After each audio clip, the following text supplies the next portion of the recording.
एक किसान था जिसके 2 बेटे थे। वह बहुत ही आलसी और कमीने थे। वह अपने पिता को काम-काज में हाथ बटाने के बजाय आलस किया करते थे, इधर-उधर घूमते-फिरते थे। किसान को अपने बेटों की बहुत फिक्र थी। वो हमेशा सोचता था कि मेरे मरने के बाद इनका क्या होगा? यह अपना पेट कैसे भरेंगे? अपने परिवार को कैसे संभाल पाएंगे? एक दिन किसान की हालत बहुत गंभीर थी। कहने का मतलब किसान मरने की हालत में था।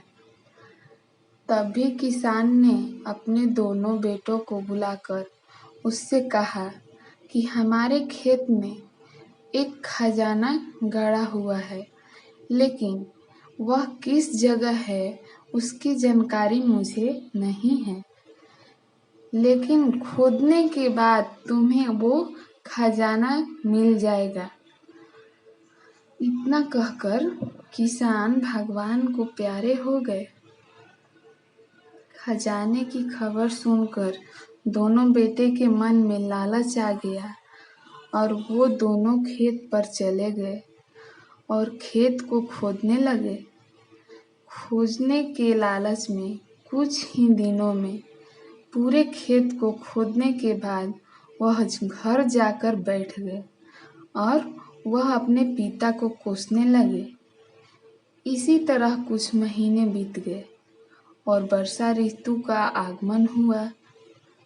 किसान के बेटों के पास पेट भरने के लिए सिर्फ एक ही जरिया था, वो है खेती।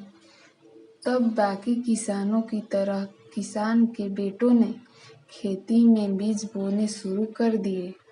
वर्षा का बाड़ी पाकर वह बीज अंकुरित हो गया और देखते ही देखते खेत लहराने लगे।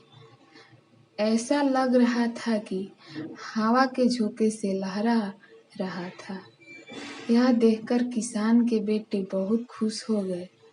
उनको समझ आ गया कि परिश्रम ही सच्चा धन होता है और वो उसी तरह से अपने पिता के शब्दों का मूल समझ गए और अपने काम-काज में लग गए।